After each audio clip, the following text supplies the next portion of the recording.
One of the main issues discussed at the second day of the top executive and employees meetings today was the lifting of the minimum wage, which currently sits at $2.32 an hour. I know what we've proposed may not affect many employers because the good ones pay more than that anyway. But what we're looking at is that most of the workers of this country are actually condemned to extreme poverty.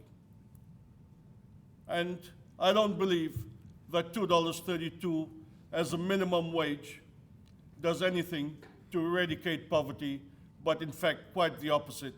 It actually condemns people into poverty.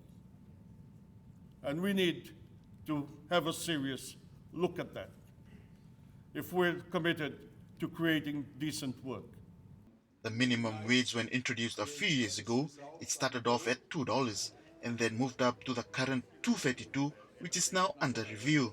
So the $2.32, the minister I think highlighted that, the $2.32 is for unskilled workers. There are 8 different wages councils. They all have their own different minimum wage. We have electricians in Fiji today who are being paid $12 to $13 an hour because there's a shortage of good electricians, qualified electricians. There are people who are being paid a minimum wage of $7, $8, $9, $10, $4, $3, $4 an hour. The $2.32 is for unskilled workers. So unskilled workers, minimum wage is $2.32. In the hotel industry, they don't pay $2.32. They're different rate minimum wages. In fact, they pay more than that. So that, ladies and gentlemen, is the fact.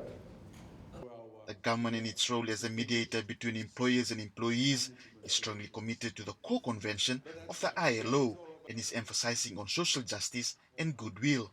And at the end of the day, for government, one of the most important things is always to keep the best interests of the country as a whole, as the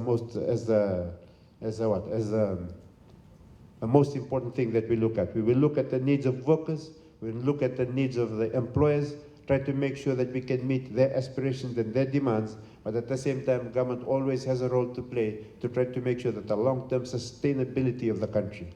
If we try to address every need and every demand, we might not be able to do the kinds of things that allow us to keep our country stable and growing into the future. Employers and company executives at the Topex meeting were also reminded of their role in managing and welfare of their employees, and that there's always room for tripartite dialogue and discussions. Jesse Tuisinu, Fiji One News.